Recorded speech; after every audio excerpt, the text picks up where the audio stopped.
Hey, Crime Salad listeners, welcome back to another episode of Crime Salad. We're your hosts, Ashley. And Ricky. And we're here with another episode. Don't go off script like that. I get confused. It's just one word, Ricky. I was waiting for it. Before we jump into this week's episode, we do have 5 lovely patrons that we'd love to shout out. Ricky? Aaliyah, Hannah, Sarah. Kaylee with 2 E's, and Kaylee with a Y. All right, before we waste any more time, we are jumping into this week's episode. Let's go. Please be warned that this case discusses content many listeners may find disturbing or triggering. In this case, we will discuss the abuse that led to the death of a 4-month-old baby named Dylan Groves. The case this week is taking us to an extremely small village called Otway, Ohio, with a low population of 87, which was recorded in the year 2010, located in Scioto County. Within the 134 acres of this village, a beautiful baby boy was born just a month early on January 10th, 2019, and given the name Dylan Groves. He weighed 5 pounds, 10 ounces, and was 19 inches long. However, soon after his birth, while at the hospital, his mother, who didn't ask anything about him or have any interest in holding him, was high on drugs, and the baby was having trouble breathing. Baby Dylan was diagnosed with neonatal abstinence syndrome. The small baby, who was new to the world, was experiencing tremors and sweats and needed comfort. Sadly, neither of his parents were interested in doing just that from the moment he was born. Neonatal abstinence syndrome, or NAS, is most often caused when a woman takes opioids during pregnancy and the baby experiences withdrawal due to exposure of drugs in the womb before birth.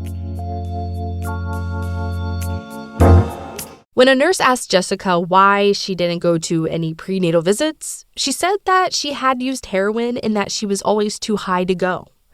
At the hospital, a nurse notices the father also appearing to be high on drugs, and he seemed withdrawn and quiet and was talking slowly, and his eyes appeared to be glassy, as he told the nurse that he had just asked the doctor if meth could be found in heroin, and said that Jessica used heroin, and after her pregnancy, she continued to use enough to keep the withdrawal symptoms from happening.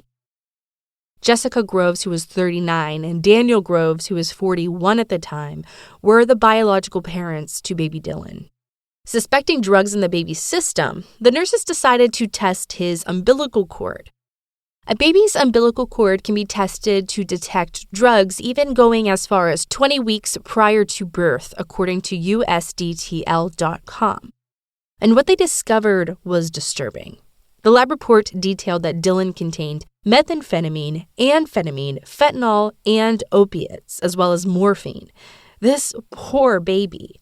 With these drugs found in the baby's umbilical cord and the mom being tested positive for drugs as well, baby Dylan was discharged on day 5 from the hospital to the Scioto County Children's Services, where they would find a foster parent.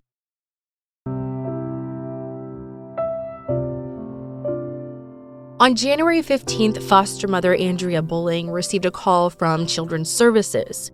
She was a teacher teaching her class, and it was in the middle of the week. They asked if she was available to take in a newborn as soon as possible. She said yes, and even took work off as a teacher to give Dylan the care that he needed. As she quickly arrived at the hospital after school let out, she was trained on how to care for him, being that he was still withdrawing.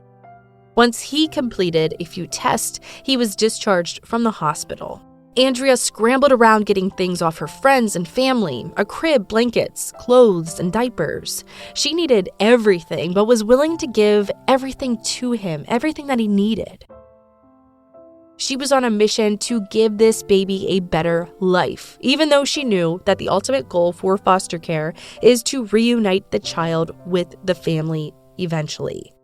And you would think, with the number of drugs that was found in baby Dylan's system, you would expect him to be with Andrea, his foster mom, for a while, right? Well, that's what Andrea was expecting too. Unfortunately, her time with him would be short-lived at only 12 days. Yes, 12 days.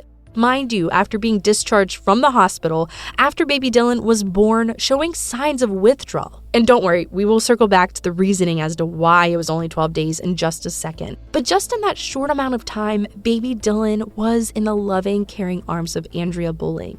She grew attached to him and felt a strong love for this little guy because she knew that he needed it more than anything, a love more than his own mother could give.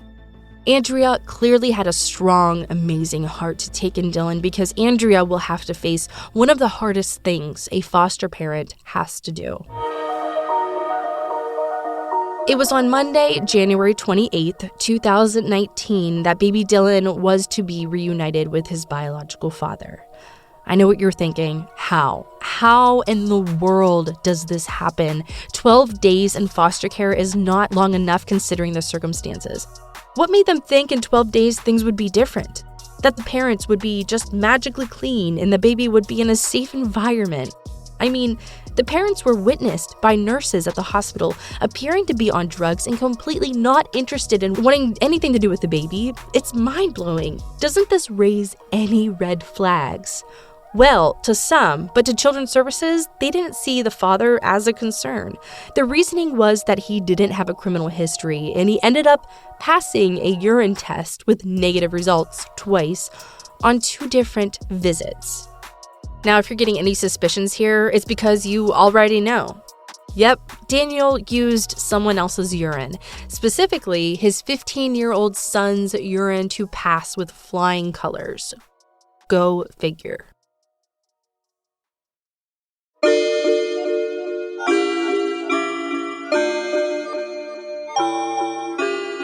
With the baby now in the care of the father, monthly home visits from Children's Services were mandatory.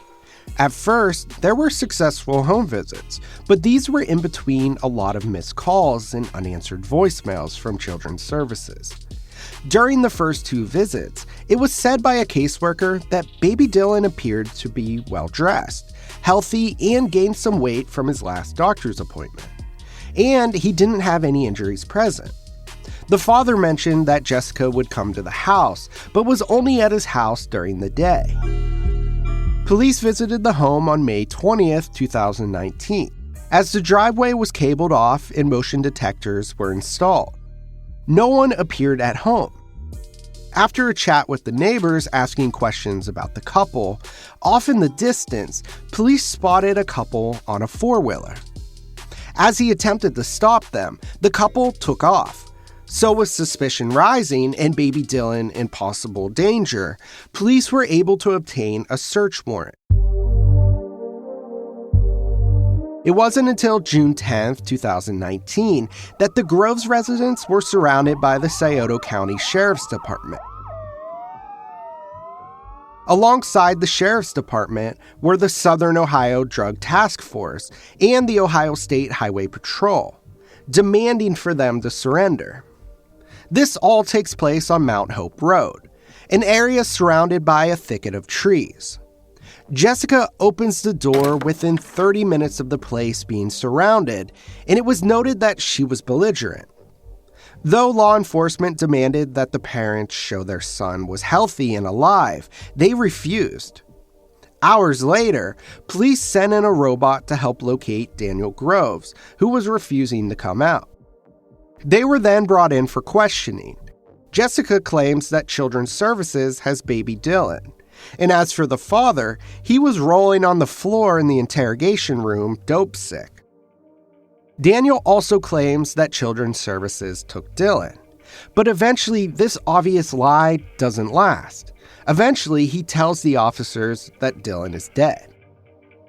At first, Daniel led authorities to various locations, which were false leads, for the location of baby Dylan's body.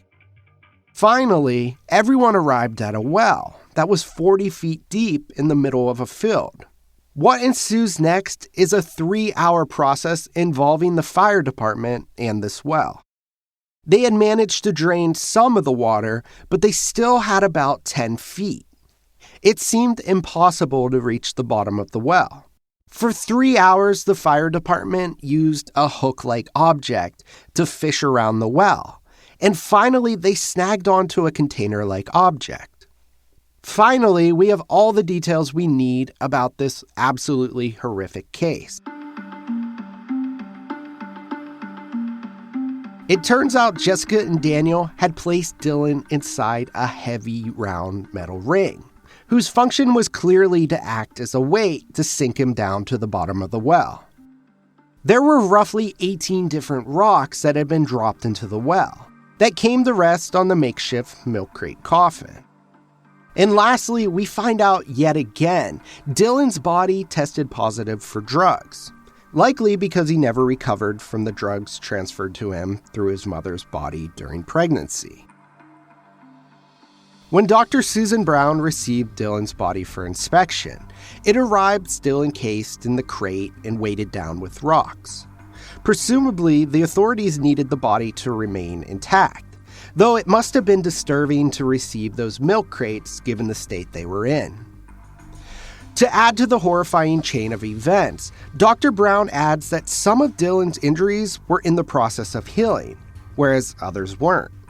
She claims that this likely means that at least 3 different incidents of harm had caused them. In other words, Dylan had been abused on numerous occasions before finally being hurt enough that it took his life. After an inspection of Dylan's body, it was reported he had skull fractures, broken ribs, a broken arm, and a broken shin bone. Dylan also had fractures to his skull, fractures to his left leg, and fractures to his left arm. Daniel claims he saw his wife hit Dylan in the head multiple times. He was accused of helping Jessica hide the evidence of the crime. Even though he was present and convicted of other crimes at the trial, Daniel was not convicted for murder. Apparently, it was Daniel who found Dylan dead, and this was the reasoning behind him aiding and hiding the body. Daniel's lawyer, Miss Scott, said that Jessica was the principal perpetrator in the case. Jessica, did you, and you only, cause the death of your son, Dylan Groves? Yes. Did Daniel Groves participate in the killing of Dylan? No. When Jessica took the stand, she admitted to all charges against her. Her defense attorney asked her the dates of when she injured Dylan and when he died. She explains in this court while crying and appearing saddened by what she did. In fact, she admitted to her crimes before the jury even had time to arrive at the courthouse.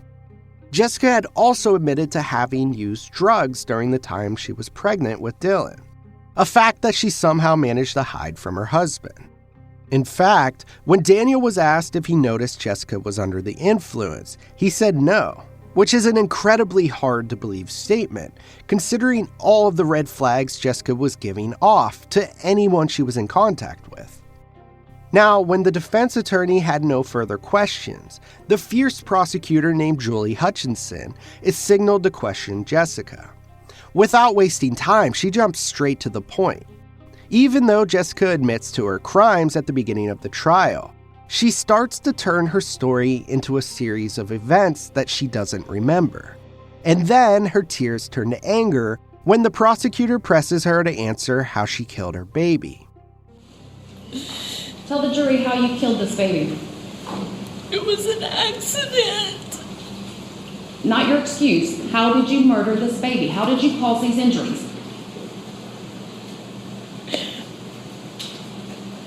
I have sat here and admitted. Answer the question, please. How did you cause these injuries? It was an accident. Not your excuse for what happened. How did you cause these injuries? How did you cause those rib fractures? By dropping him. By dropping him. How did you cause that first 2-inch skull fracture? I don't remember. How did you cause that 1-inch skull fracture? It had to be from dropping him. How did you cause that complete upper arm fracture? Nothing that I ever did was intentional. I'm not asking for your excuse. How did you cause that complete upper arm fracture?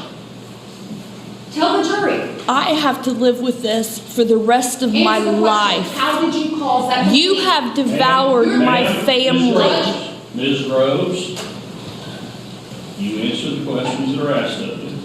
You understand?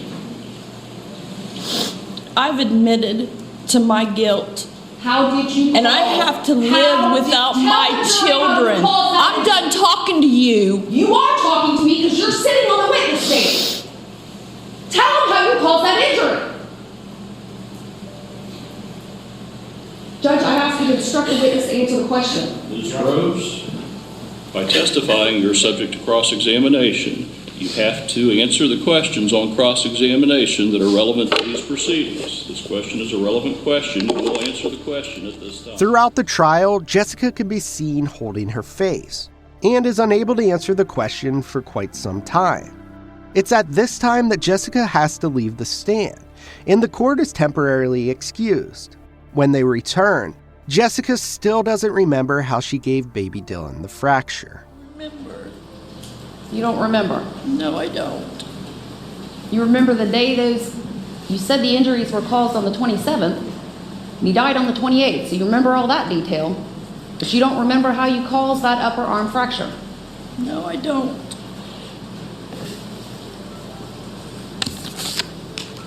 Tell the jury why you wrote on your calendar on April 24th, worst day ever when Daniel was taken, but there was no entry about the worst day ever when you killed that baby. I didn't kill my baby. You didn't? An accident. How did you cause those injuries? I don't remember. Then how do you remember it was an accident? Because I would never hurt my children intentionally. Never. How did you cause those injuries?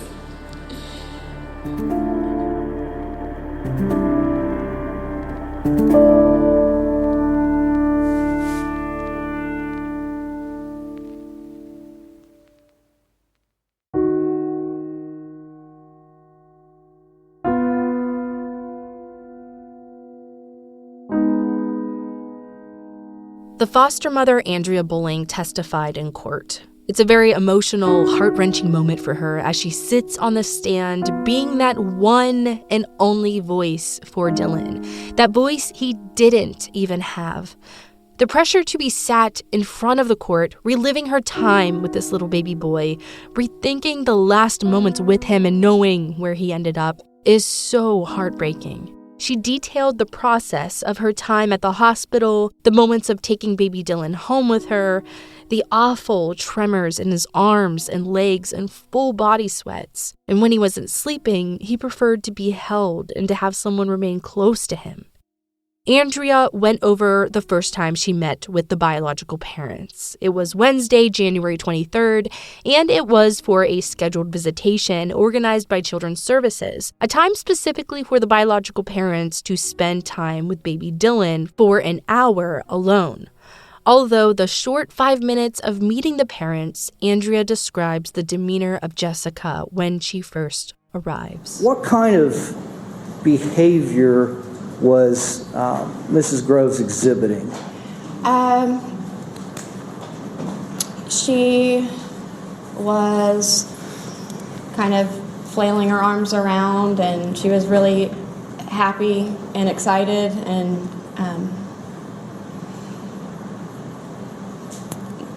more giddy than happy. Okay. Now, is it fair to say that people are sometimes like that when they're happy? Mm-hmm. What made you think this was something not normal? Just under the circumstances, it was kind of unexpected behavior to walk into Children's Services with the baby, and then to just see that, you know, I just felt she was under the influence of something at that time. Now, what kind of demeanor did you see from Mr. Groves? He was quiet. I didn't suspect anything as far as him being under the influence of anything. Okay.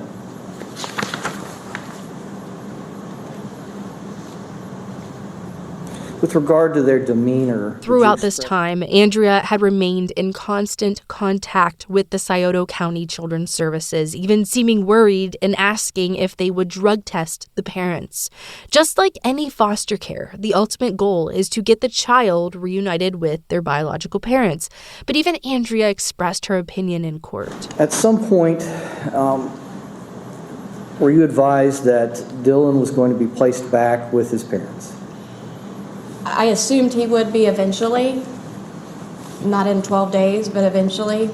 Okay. When were you advised that he was going to be placed back? Was it at that meeting or shortly thereafter? No, it wasn't at that meeting. I believe the meeting was on a Wednesday, and it was the Friday after that Wednesday.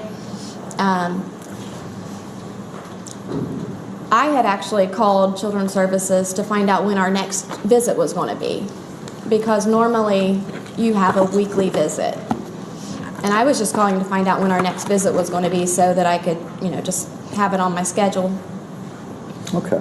And then they informed me that he was going to be reunited and to have him at the office that following Monday morning. Okay.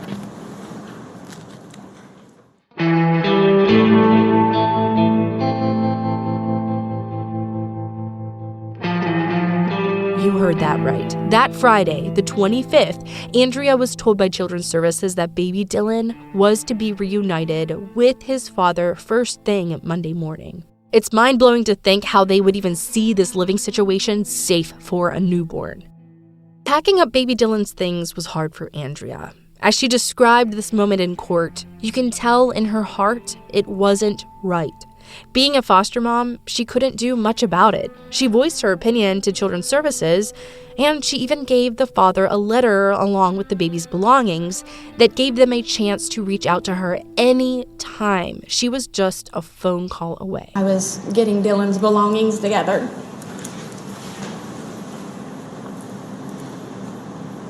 What did you do with those belongings? I gave them to Daniel. Okay. And I gave him go ahead. some formula diapers, his blanket, his quilt from the hospital, some pictures. I gave him a Bible. Okay. Now, I want to hand you what have been marked as State's Exhibit. Okay, what is this? It's actually a picture of the picture, but what is it? It's a picture of Dylan that I took. Okay, is that one of the pictures you gave to? Yes. Okay. So State's Exhibit 23. You recognize that? Yes. What is it? Another picture of Dylan. Okay, is that a picture you took as well? Yeah.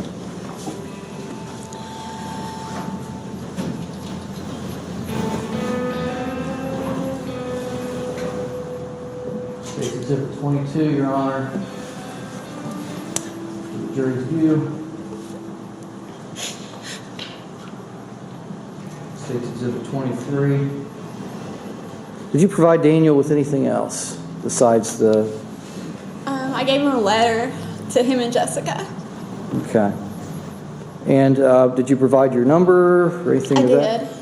I just basically in the letter said that how much I loved Dylan, cared about him, and that I just wanted to be maybe, if I could be involved or to have them maybe just let me know about some milestones that he reaches.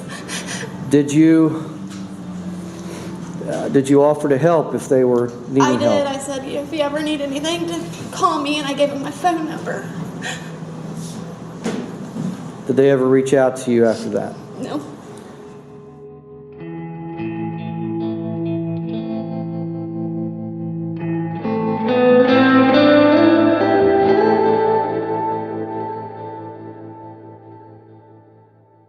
And then Daniel, the father, brought in a car seat, prepared to take on the responsibility of this baby, and they were on their way.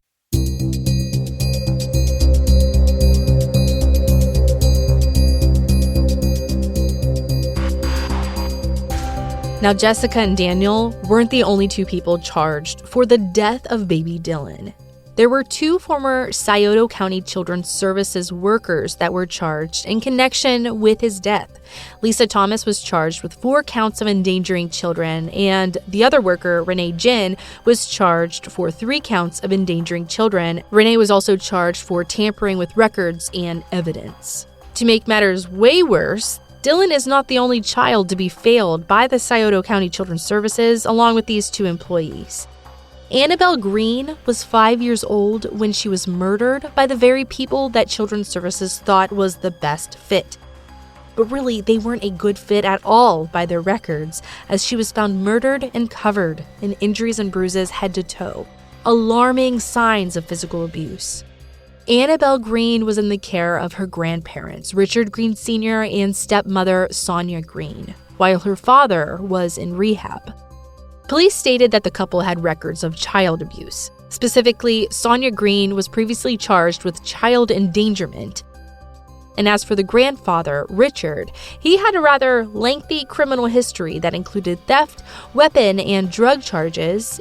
In 1995, he was charged with neglect of a child and cruelty towards a child in 2000.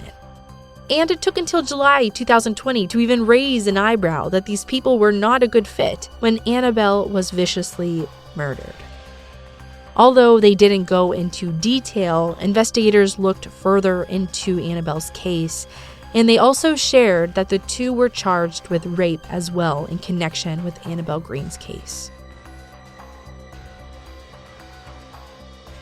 In September of 2021, WSAZ News spoke to the current executive director of the Scioto County Children's Services, who said, quote, "The employment of Renee Jin and Lisa Thomas by Scioto County Children's Services ended more than a year ago. Our agency remains committed to effectively serving children and families in our community, with the primary focus being child safety. We feel confident that all of our current staff members are dedicated to these values and responsibilities," end quote.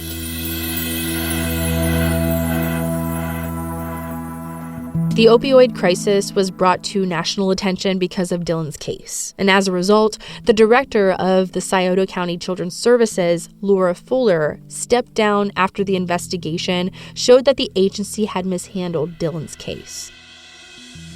The board placed her on administrative leave after a report was published criticizing her department's handling of the death of Dylan. As a result, there was a review report created by the Ohio Department of Jobs and Family Services, which was 27 pages in total.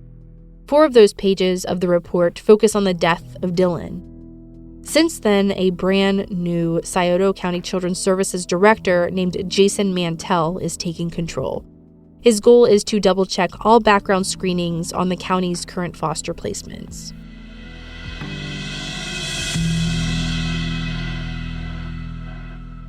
January 10th, 2020, which would have been Dylan's first birthday, a day that would normally be celebrated with gifts, cake, and ice cream, but he was taken away from that. On this day, it was the final day of the trial. The jury took less than 3 hours to reach a verdict. Jessica Groves has been sentenced to life in prison without the possibility of parole, while Daniel Groves was convicted of murder, abuse of a corpse, and other charges, but was acquitted of aggravated murder. He faces 15 years to life in prison with the option of parole. Baby Dylan and Annabelle Green should still be here today. Because of the poor decisions made by individuals, terrible things that should have never happened. How many other children will be reunited into the hands of abusers? How does our system fail children like this? It's something that should never happen. I am speaking for Dylan right now. I didn't get to have a voice. My life was cut too short. But my life will have a huge impact. My foster mom will make sure I help and save and protect other babies. Today is my first birthday. I didn't get to have my party, no cake, ice cream. I didn't get showered with gifts, but I did get justice today. And right now, I'm sitting on Jesus' lap. the angels have me now.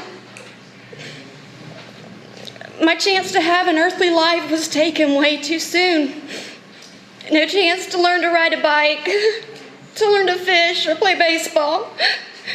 No chance to run and play on the playground or to meet my friends and family. I was perfect. I could have been anything. A preacher, a doctor, a lawyer. But now my purpose is to help save others. I will watch my life protect babies on earth, and I will rejoice when laws are changed. I had a little footprint here on earth, but my impact was anything but small. My impact on this earth is huge, and I look forward to the day that my foster mommy holds me again. Thank you all so much for listening to this week's episode. We will see you next week.